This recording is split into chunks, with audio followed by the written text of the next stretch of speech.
Corpo, tempo e território. Como sentimos os impactos do capitalismo nessas 3 dimensões de nossas vidas? Como elas se entrelaçam e por que observar o mundo a partir dessas dimensões pode nos ajudar a abrir novos horizontes e articular lutas e resistências? A luta pelos direitos das mulheres para que tenha vez e voz é luta diária, né? E algumas, quando conseguem se libertar, é mais fácil a gente arregaçar a manga com 2, 3 do que uma sozinha, né? Elas falam muito quando elas imaginam uma nascente secando ou imaginam o rio delas ficando poluído pelo agronegócio, por exemplo, elas sentem no corpo, né? Eu sou Raíssa Lazzarini e hoje vamos dialogar juntas sobre essas e outras questões. Este é o Juntas e Misturadas, um podcast em 4 episódios, uma realização da SOF, Sempre Viva Organização Feminista, e da coletiva XXK, Feminismos, Pensamento e Ação. Vamos juntas explorar os territórios da economia feminista. Esta é uma produção da Rádio Tertúlia. Este é o 2º episódio do podcast Juntas e Misturadas. No episódio 1, nós falamos sobre sustentabilidade da vida, economia feminista, alternativas a esse modelo econômico que causa desigualdades e a importância de estar em coletivo. O podcast Juntas e Misturadas nasce a partir de uma publicação que foi construída de forma compartilhada entre a SOF, uma organização feminista no Brasil que faz parte da Marcha Mundial das Mulheres, e a coletiva XXK, uma organização de mulheres do País Basco. A publicação em texto pode ser encontrada no site da SOF, sof.org.br. E para conversar com a gente sobre como o entrelaçamento entre corpo, tempo e território se dá na vida das mulheres e por que é importante ter uma linguagem comum para explorar, teremos a participação da Natália Lobo. Natália é agroecóloga e militante da Marcha Mundial das Mulheres e da SOF. O tema da agroecologia vai aparecer muito na nossa conversa de hoje. Uma das vozes que vai trazer este tema é a da Marisa Aldite Dias, da Rama, a rede agroecológica de mulheres agricultoras da Barra do Turvo, no Vale do Ribeira, em São Paulo. Mas vou deixar que ela mesma se apresente e também nos conte um pouco sobre essa organização de mulheres. Meu nome é Marisa Aldite Dias, moro na Barra do Turvo, sou do Grupo Esperança, pertenço à Rama, faz 28 anos que eu moro lá. Eu trabalho bastante com fitoterápico, tinturas, pomadas, xaropes e com açafrão e coloral. Então, a Rama é uma entidade assim, é extensa, é muito extensa essa rama. Imagine assim, uma rama de batata doce que dá muitos quilômetros, que essa rama faz parte da vida das mulheres, né, do município, não só do município, mas do estado, de vários estados e até fora do país, né. É um grupo, grupos de mulheres, que não é apenas grupo de mulheres que... a Rama é uma família muito grande, de muito carinho umas com as outras. Não é só comércio de produtos, mas é de carinho. Vários grupos, sabe assim, vários grupos de mulheres, e todas elas engajadas nessa rama. Muito lindo isso que a Isaldite falou, né? E ela também fala sobre como nós, mulheres, sentimos os impactos do capitalismo, do machismo, do racismo no nosso corpo, no tempo e nos territórios. Vamos ouvir. Quando a gente vê que ainda existe machismo em todos os sentidos, né? E a luta pelos direitos das mulheres para que tenha vez e voz é luta diária, né? E algumas, quando conseguem se libertar, é mais fácil a gente arregaçar a manga com 2, 3 do que uma sozinha, né? Então a gente sofre quando a gente vê que a questão da saúde, a questão do meio ambiente, a questão das moradias, em todos os sentidos, acaba sentindo no corpo e no coração, né? A cabeça, mente e corpo. Faz parte desse sofrimento, né? Quando acontece um descaso, né? E a gente está sofrendo muito aqui também sobre a saúde, né? Porque a saúde tá difícil em quase todo o estado, mas assim tá um descaso, uma coisa assim que a gente sente assim que quando a gente vai no médico, o médico não dá remédio pra gente sarar, dá pra amenizar, pra parar a dor. A gente quer sarar, a gente quer ser feliz, a gente quer ser liberta, a gente quer vida. A gente quer ser feliz, a gente quer ser liberta, a gente quer vida. Acho que a fala da Isaldite conseguiu expressar muito bem o desejo de todas nós, né? Natália, quando a gente fala que quer ser liberta, estamos falando de muitas coisas, de marcas profundas mesmo, né? Como, por exemplo, o controle que exercem sobre nossos corpos. Queria que você comentasse um pouco como funciona esse mecanismo de subordinação que entende os corpos das mulheres como um limite para a expansão do capital. Acho que ela ilustrou muito bem, assim, como é que esse sistema vai criando formas de fazer com que a gente continue produzindo independente de como a gente esteja se sentindo, independente dos nossos limites, né? Mas acho que não só a indústria farmacêutica, né? Quando ela tá falando também da Rama, que tem muitos quilômetros e que é uma rede de carinho, acho que foi uma construção muito dura que elas conseguiram fazer, né? E que é difícil de manter um coletivo desse tamanho e tal, mas é também uma resistência contra essa invasão dos nossos corpos, né? Contra esse ritmo de trabalho desenfreado. Então, muitas vezes acontece, assim, sempre acontece, né? Acho que quando elas vão se reunir, por exemplo, elas têm uns momentos de encontro, de conversa, de comer juntas. Às vezes, quando elas sentem que precisa, elas fazem um momento de autocuidado na reunião. Então, é um parar para pensar o que a gente está precisando, o que a gente está sentindo antes de ter uma visão de reunião ou de dia de trabalho que é só para resolver demandas, né? Eu acho que quando ela fala, ela já traz as alternativas que elas foram criando contra esse ritmo que, se a gente não cria as barreiras e não cria as alternativas, nos toma, né? Bem importante, assim, esse exemplo que ela traz, né, de resistência das mulheres, né, contra esse modelo que entende as nossas vidas e os nossos corpos voltados apenas para a produção de riquezas, né, assim, corpos formatados apenas para a dimensão do trabalho. E para a gente seguir nesse diálogo e entendendo também como essa dimensão do corpo se entrelaça com o tempo e o território, convido você a nos acompanhar nessa leitura.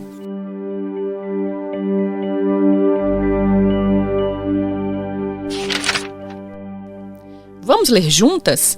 Separamos alguns trechos da publicação Juntas e Misturadas. Estes que eu vou ler agora começam na página 32 e estão no capítulo 3. Somos nosso corpo e somos natureza.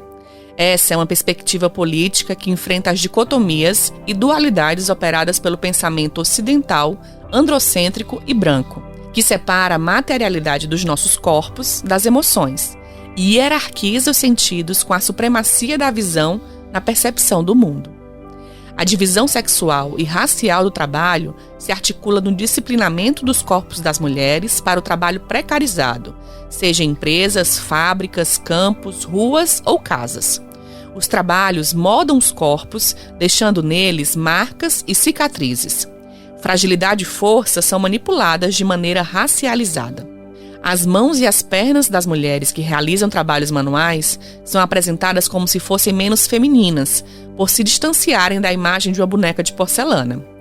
O trabalho não remunerado implica profundas marcas nos corpos, toda uma história de dedicação de energias e forças sem horário nem descanso. Por isso, precisamos afirmar a beleza do corpo de quem trabalha com as mãos. Libertar o corpo e a vida reprodutiva das mulheres de imposições foi sempre uma agenda permanente do movimento feminista. Longe de normalizar a experiência de vida de tempos submetidos, precisamos compreender as formas de viver o tempo, que são radicalmente desiguais em diferentes modos de sustentação da vida. O tempo capitalista é um tempo imperialista. Impõe suas jornadas e horários, e o tempo que nos resta é o tempo residual. O tempo está no coração de nossas resistências e alternativas. Os territórios evidenciam a combinação entre natureza, terra, água, sementes, ventos e a comunidade, ou seja, os sentidos que a comunidade atribui a cada um e ao conjunto desses elementos e os transforma. O processo de disciplinar o corpo para o trabalho transforma as pessoas, assim como a natureza, em meios para a acumulação. A acumulação permanente se dá por meio da despossessão. Negando o corpo, se negam os cuidados e se invisibiliza essa despossessão do corpo, tempo, território das mulheres dedicado ao cuidado. Para nos contrapormos a isso, faz-se necessário uma retomada dos corpos e dos territórios, mas não pensados a partir do individual, e sim como sujeitos coletivos, articulados na reorganização dos processos de sustentação da vida em comum, na construção do que poderíamos denominar tramas comunitárias. Essas tramas se referem à alimentação, à construção de soberania alimentar e à agroecologia. Referem-se também à reorganização dos tempos e ritmos do trabalho, o que supõe não só regulações e transições, mas também a construção de outras referências, como a do trabalho associado e cooperativo, e faz referência também à necessidade de frear os processos de mercantilização da vida, ou mais ainda, desmercantilizar os corpos e a natureza. Neste trecho que acabamos de ouvir, da publicação Juntas e Misturadas, vimos que a divisão sexual e racial do trabalho atua no disciplinamento dos corpos das mulheres. Como isso se dá, Natália? Pode nos dar algum exemplo para ajudar a gente a entender? Eu acho que quando ela está falando das marcas, né, de como gera marcas, cicatrizes, essas marcas e cicatrizes também são geradas porque essas pessoas desenvolveram certas habilidades, né? Na divisão sexual do trabalho, as meninas, as mulheres são socializadas desde cedo para terem uma coordenação motora muito fina, né? Fazendo trabalhos manuais, cuidando das pessoas, fazendo coisas que são vistas como coisas delicadas, né? Elas desenvolvem uma habilidade de fazer isso. E essa habilidade muitas vezes é explorada depois nos trabalhos que elas vão realizar. Não necessariamente vista como uma habilidade que tem que ser remunerada ou como uma coisa que, assim, elas aprenderam e que é uma habilidade específica que não é todo mundo que tem, né? Então, na agricultura, por exemplo, é bem comum que as mulheres sejam responsáveis por fazer, por exemplo, trabalhos na floricultura, que tem que mexer com coisas muito delicadas, ou tem que fazer esses tipos de manejo nas árvores que precisam de delicadeza para não matar, para mexer com brotos, mexer com coisas que tem que ser feitas de forma fina, assim, né? Isso é um disciplinamento do corpo, né, que vai sendo gerado pela divisão sexual do trabalho, as pessoas vão desenvolvendo essas habilidades e mais na frente isso está subentendido que vai fazer parte da divisão sexual do trabalho, nos trabalhos onde elas vão se inserir, e isso não é valorizado por ser uma habilidade, né. Inclusive, assim, tem muitas patologias que estão relacionadas a trabalhar dessa forma, né, ter tendinite, ter esforço por repetição, ou mesmo as mulheres que são responsáveis por lavar as roupas dos trabalhadores que trabalham com agrotóxicos, por exemplo. Então também são, através do trabalho doméstico, estão da mesma forma expostas aos venenos, né? Mas não têm as mesmas... Hoje nem os trabalhadores têm muita segurança no trabalho, né? Mas assim, as mulheres estão expostas da mesma forma e isso não é visto como um trabalho que está sendo realizado e que também precisaria de uma proteção, e trabalhadores que também estão sendo afetados por esse sistema do agronegócio, do uso dos venenos. E isso no meio urbano e no meio rural, né? Assim, também tem uma discussão de como que as mulheres negras no meio urbano que trabalham no trabalho de cuidados, no trabalho de limpezas, também estão expostas não só a jornadas exaustivas de ficar muito tempo em pé, por exemplo, mas também estão suscetíveis a vários tipos de produtos químicos, né? Que geralmente a gente liga o veneno ao campo, mas produtos de limpeza, né? Muitos produtos que as trabalhadoras da limpeza usam também comprovadamente estão sendo vistos cada vez mais como produtos perigosos, né? Para estar em contato com a pele continuadamente. Tem toda uma questão da indústria de camuflar isso, mas também são produtos nocivos para se entrar em contato, né? Natália, obrigada por esses exemplos que você trouxe. Acho que ajuda a gente a entender muito bem como se dá na vida concreta, né? Essa divisão sexual e racial do trabalho. E no trecho que nós ouvimos, também se falou do tempo capitalista, né? A publicação fala que é um tempo que impõe jornadas, horários, um tempo imperialista. Existem outras formas de organização que permitem contornar essa urgência que o capitalismo nos coloca e que contribua para formas mais sustentáveis de viver o tempo? A própria agroecologia que estamos falando traz exemplos dessas formas sustentáveis? A agroecologia tem muitas contribuições nesse sentido. Acho que, inclusive, na publicação a gente desenvolve bastante esse argumento a partir do exemplo do mutirão, né? Que no trabalho rural, na agricultura familiar, e é uma prática que a agroecologia busca encorajar, busca promover, mas é uma prática dos povos, né? Uma prática que as comunidades têm a tradição de trabalhar dessa forma associada e coletiva, né?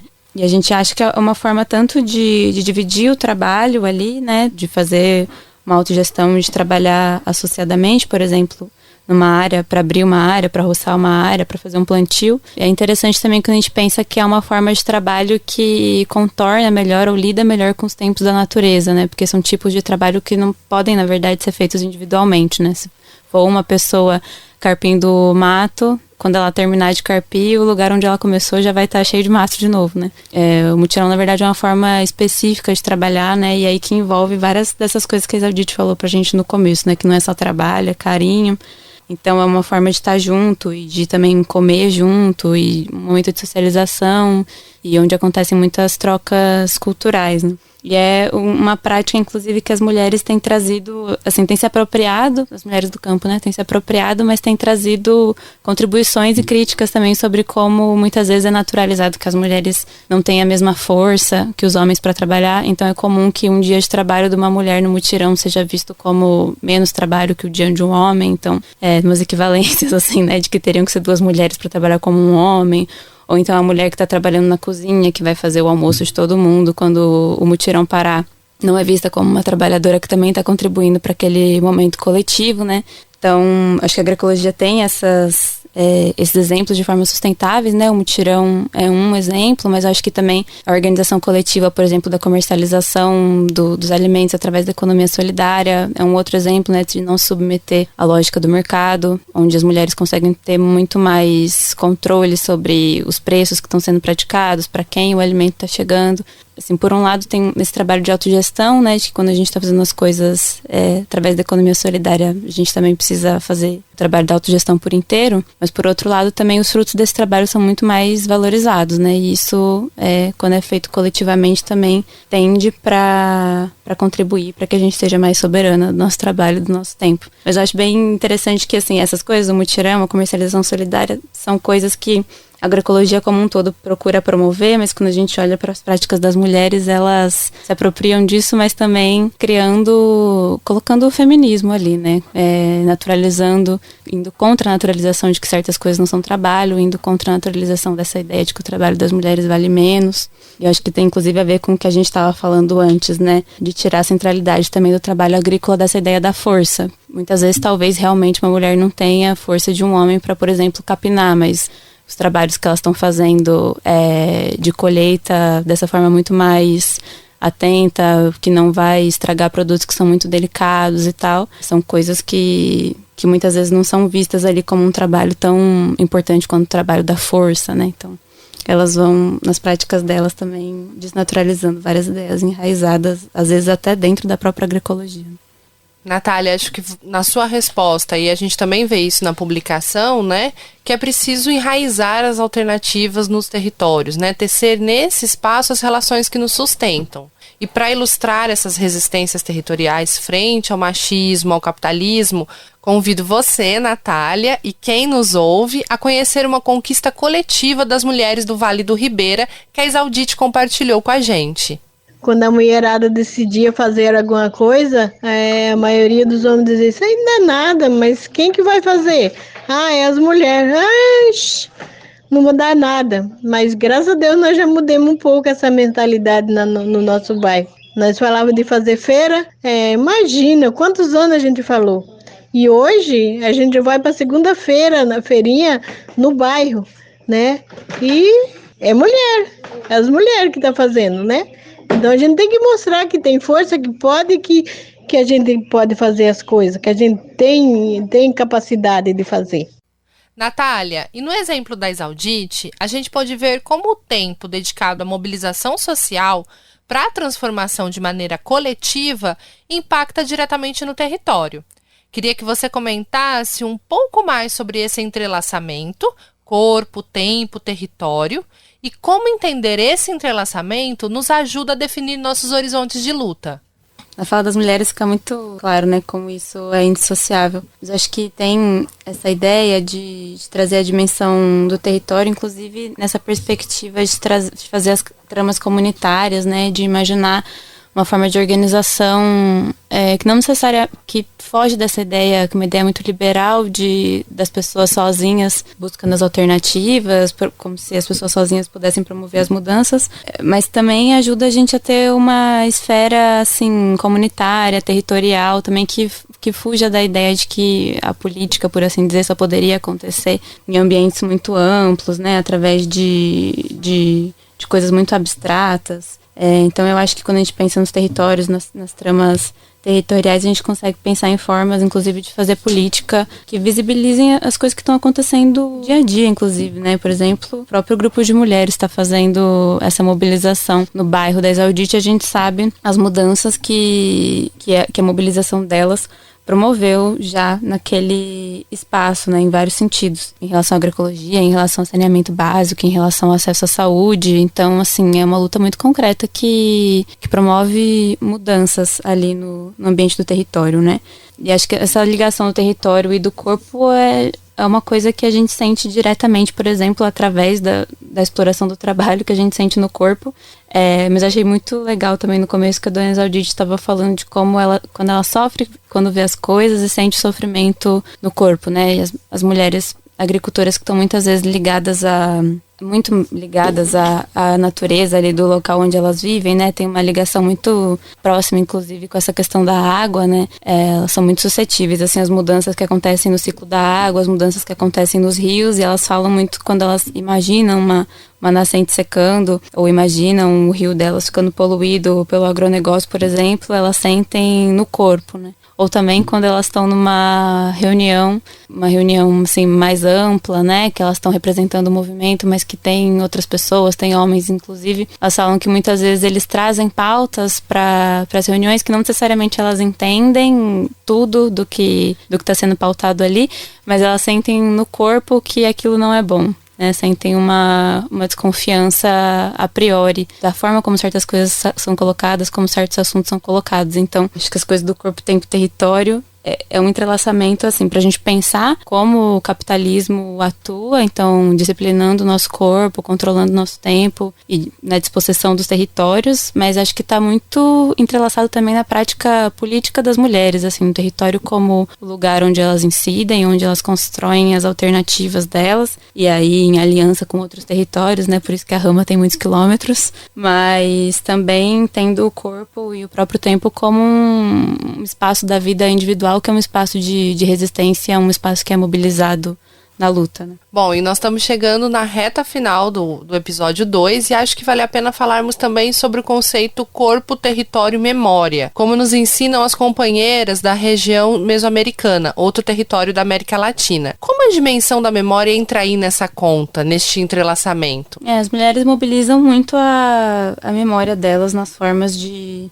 trabalho, né? A memória, às vezes uma memória relativamente recente, assim, de como que as mães faziam, de como que se baseiam muito para fazer agricultura, como elas lembram que as mães faziam, que as avós faziam, mas também uma memória bastante ancestral, em certos sentidos. O exemplo do mutirão que eu dei, né, quando a gente estava conversando mais com elas, com as agricultoras da Rama sobre isso, elas foram falando pra gente que originalmente nem era esse o nome, nem era assim que elas organizavam, como elas organizam hoje, mas que essa forma de trabalho coletivo sempre existiu. E aí, inclusive, reativar essa memória de como que os ancestrais faziam foi um movimento interessante para elas pensarem como seria, então, o mutirão da Rama, né? Que é uma atividade que antes da pandemia elas faziam todo mês. E aí tem uma memória também, na agroecologia especificamente, da relação das pessoas com as plantas e com os animais, né? E aí, quando a gente está falando de mulheres, isso fica muito claro, porque as mulheres são as maiores responsáveis por guardar as sementes, né? Por guardar patrimônio genético, no fim das contas, da humanidade, assim, né? Então, elas são cuidadoras tanto de semente quanto de plantas ali no quintal, na beira da casa, que para muita gente é mato, mas que não fossem elas estarem ali cuidando, cultivando, multiplicando, trocando muda, talvez a gente não tivesse mais, né? Então, acho que tem essa memória coletiva, e aí não só das pessoas, mas essa memória da sociobiodiversidade que a gente fala, né? Que envolve as outras espécies também, e que é muito cuidada pelas mulheres e que com esse avanço do capitalismo nos territórios tende a ser muito roubada também, né? Mais recentemente nessa região do Vale do Ribeira, que é onde a Dona Isaldite vive, mas no Brasil inteiro, assim, a gente percebe que isso é uma tendência. Tem um grande avanço de projetos de bioeconomia, que tem, né, esse apelo, assim, esse discurso de que são formas mais sustentáveis de fazer o crescimento econômico, né, de gerar atividade econômica, então gerar produtos a partir de pesquisas de plantas que a gente tem no Brasil e que muita gente não conhece, e a gente tem mesmo patrimônio genético, assim, desconhecido, mas essas plantas existem até hoje porque tem pessoas que cuidam delas, né, e são guardiãs delas, e tem essa memória ligadas a elas, né, que a gente sabe que esses projetos, quando eles estão nas mãos das empresas, acabam fazendo de patentear esse patrimônio genético, e inclusive tem histórias de agricultores que são criminalizados por estarem cultivando plantas que eles sempre cultivaram, porque a partir de determinado momento aquela planta virou propriedade de determinada empresa, né? E isso, às vezes, através dessa maquiagem verde de que isso seria uma forma mais sustentável de gerar a economia dos territórios, sem precisar desmatar a floresta. Também como se a floresta não só existisse até hoje, porque essas pessoas estão lá, né? Então, acho que as mulheres mobilizam muito a memória delas, inclusive, para cuidar do território, né? E elas têm, inclusive, outras memórias do território, né? O Vale do Ribeira também é uma região cortada pela BR-116, que é uma rodovia gigantesca, né? E aí, para quem passa lá de carro no caminho São Paulo-Curitiba, nem imagina como que era aquilo antes daquela rodovia, né? Mas as mulheres lembram de quando a rodovia não existia, e lembram de todos os caminhos que elas usavam para ir para os outros municípios e que não existem mais, né? Ou até existem, mas ninguém conhece mais, né, que estão dentro da floresta ou estão dentro da mata. Então, elas têm uma outra memória, uma outra interpretação do que é aquele território também, diferente da interpretação do capitalismo, que está vendo aquilo ali como uma fronteira possível de expansão. E aí, quando a gente ouve a memória delas, a gente entende que aquele território é muito mais coisa, né? Tem outros entendimentos do que ele é e do que ele pode ser, né? Elas têm propostas, inclusive, sobre o que ele pode ser. Natália, foi muito bom contar com a sua participação. Obrigada a vocês, foi muito legal. No próximo episódio, nós vamos falar sobre a comunidade e vamos entender o que é o conceito de nuclearização das relações. A gente vivia uma vida muito a partir de um casamento tradicional, onde o homem tem direito de tudo e a gente não tem direito de nada, né? Onde a gente é submissa, onde eu não posso ir para a assembleia porque eu tenho que fazer o comer. Algumas mulheres passaram a exercer suas tarefas, né, suas atividades em casa, com o teletrabalho. Qual o impacto disso nas desigualdades dentro do ambiente doméstico? Quando vem a pandemia, elas ficam no confinamento doméstico. Como o ganho delas é incerto, o marido e os filhos são os que têm prioridade para usar, por exemplo, o computador. Quem tem que dar um jeito de gerir essa casa é ela. Então, por exemplo, ela não tem mais acesso ao computador, ela não tem mais acesso à internet. Então, já fica aí o convite para você nos acompanhar no próximo episódio na sua plataforma de streaming de áudio favorita. A publicação em texto pode ser encontrada no site da SOF. Anota aí, sof.org.br.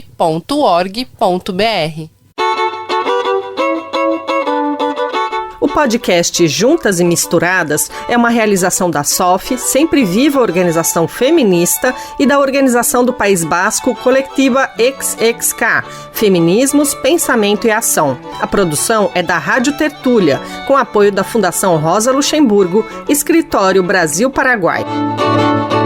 Coordenação Camila Maciel, Helena Zelic, Miriam Nobre e Tica Moreno. Produção executiva Raíssa Lazzarini, Beatriz Pasqualino e Raquel Júnia. Sonoplastia Lua Gattinoni.